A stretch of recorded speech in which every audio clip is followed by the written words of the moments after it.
الشیطان الحمدللہ رب العالمین والصلاة والسلام علی سید الاولین والآخرین وعلی آلہ وصحبہ اجمعین وعلیہ تبعہم بإحسان ودعا بدعوتہم الی یوم الدین۔ قال اللہ تعالی فی کتاب العزیز اعوذ باللہ من الشیطان الرجیم بسم اللہ الرحمن الرحیم یا ایہا الذین آمنوا کتب علیکم الصیام کما کتب علی الذین من قبلکم لعلکم تتقون۔ سورہ بقرہ کی آیت شریفہ، اس میں خدا شان تمام ایمان والوں کو خطاب فرمایا، یا ایھا الذین آمنوا، ایمان والوں، کتب علیکم الصیام، تم پر روزہ فرض کیا گیا ہے۔ روزہ، صیام، صوم، یہ نام ہے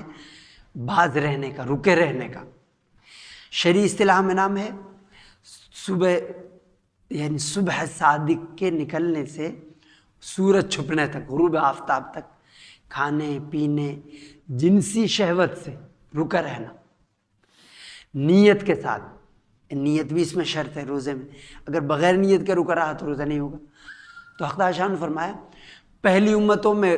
بولنے کا بھی روزہ تھا۔ سورہ مریم میں سیدہ مریم رضی اللہ تعالی عنہ، ان کے بارے میں آیا کہ انہوں نے جب ولادت ہو گئی سیدنا حدیث علیہ السلام کی، چونکہ بغیر باپ کے پیدا ہوئے، تو یہ خواہش کرتی تھی کاش میں مر جاتی، چونکہ سماج تو مانتا نہیں، وہ تو الزام لگائے گا، معجزہ نہیں سمجھے گا اسے۔ تو انہوں نے کہا تھا، تو فرشتے نے کہا کہ تم یہ کہہ دینا، بات مت کرنا، لوگوں کے سامنے لے کے جانا، انی نذرت للرحمن صوما، کہ میں نے رحمان اللہ کے لیے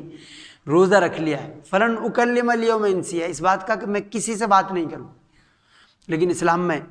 اسے منسوخ کر دیا، اسلام میں بولنے کا روزہ نہیں ہے، کھانے پینے جنسی شہوت سے رکے رہنے کا نیت کے ساتھ نام روزہ ہے۔ تو اللہ نے فرمایا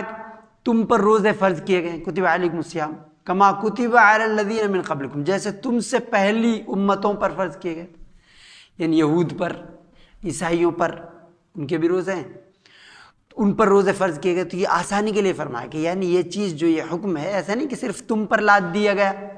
اس سے پہلے نہیں تھا، اتنا مشکل حکم ایسا نہیں، بلکہ یہ تمام امتوں پر فرض رہا ہے۔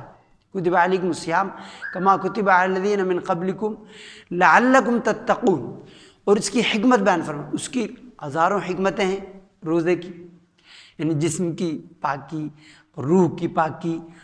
تو ہزاروں حکمتیں ہیں، لیکن ایک حکمت بیان فرمائی لعلکم تتقون، تاکہ تم تقوی متقی بن جاؤ، تقوی والے، تقوی حاصل کرو۔ وہ تقوی نام ہے اللہ کے خوف کا، اللہ کے ڈر کا، اور اللہ کے ڈر کے مطابق آدمی اس سے ڈر کے زندگی گزارنے کا نام۔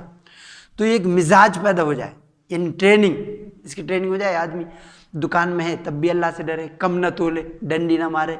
اسی طرح سیاست میں ہے تو وہ لوگوں کا حق نہ دبائے، بدعنوانیاں، کرپشن، گھوٹالے، گھپلے نہ کرے، بندوں کے حقوق ادا کرے۔ اس لیے اسلام میں یہ ہے کہ جو امیر، جو حکمراں اپنے دروازہ بند کرے گا، ضرورت مندوں سے نہیں ملے گا، تو پھر اللہ تعالیٰ بھی اس پہ دروازے بند کر لے گا، اپنی رحمت کے دروازے اس کے لیے بند کر دیتا ہے۔ تو یہ مزاج پیدا ہو جائے، تقوی کا مزاج، اللہ کا خوف، یعنی جہاں بھی ہے، وہ مسجد میں ہو، گھر میں ہو تو بیوی بچوں کے حقوق ادا کرے، ماں باپ کے حقوق ادا کرے، راستے میں اگر ہو تو راستے کے حقوق ادا کرے، یعنی آنے جانے والوں سلام کرے، تکلیف دہ چیزوں کو وہاں سے ہٹائے، وہ کوئی بھولا بھٹکا ہے اسے راستہ بتا دے، کوئی ایڈریس معلوم کر رہا ہے۔ تو یہ تقوی، یہ مزاج ہے، یہ مزاج پیدا ہو جائے۔ ایسا نہیں کہ تقوی کا مطلب یہ ہوتا ہے کہ کچھ دن اس نے تسبیحات پڑھی، کچھ دن نماز کی پابندی کی، پھر اس کے بعد چھوڑ دیے، نہیں، وہ تو مزاج ہے، یعنی وہ اللہ سے ڈر کے فرائض واجبات ادا کرتا ہے، لعلکم تتقون۔ اور ایک اس بارے میں شہر رمضان، رمضان کا جو مہینہ ہے، الذی انزل فیہ القرآن، اس میں قرآن پاک نازل ہوا۔ ان رمضان شریف کی فضیلت کے لیے اللہ فرماتا ہے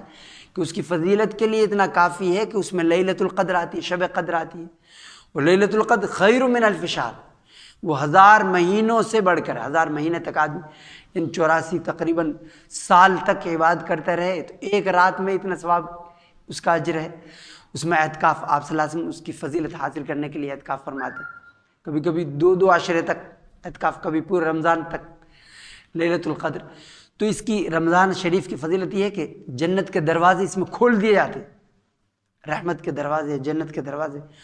اور جو مردو شیاطین ہیں، سرکش شیاطین، ان کو بیڑیاں ڈال دی جاتی ہیں، لیکن آدمی کہتا ہے کہ پھر بھی لوگ گناہ کرتے ہیں، تو اس کی وجہ یہ ہے کہ ان کا مزاج بن گیا، ان کا مزاج بن جاتا ہے، تو پھر وہ جب آدمی گالی کی پریکٹس ہے تو اس سے کوئی نہ کہے پھر بھی وہ گالی دیتا ہے، پھر بھی برا کام کرتا ہو، حالانکہ ضرورت نہیں۔ اسی لیے حدیث میں ہے کہ کوئی اگر غریب ہے اور مفلس ہے، نادار ہے، اور پھر بھی گھمنڈ کرتا ہے تو اللہ تعالیٰ سخت نفرت فرماتے ہیں ایسے لوگوں سے، جو ایک تو خود ہی غریب ہے اور مفلس ہے، فقیر ہے، پھر بھی غرور گھمنڈ کرتا ہے، تو اللہ تعالیٰ سخت نفرت فرماتے ہیں، تو اس میں آدمی کا مزاج بن جاتا ہے۔ تو اس لیے اللہ تعالیٰ امت مسلمہ کو ہمیں رمضان شریف کے ایک ایک پل، ایک ایک لمحے کی قدر کرنے کی توفیق عطا فرمائے۔ صلی اللہ علیہ وسلم۔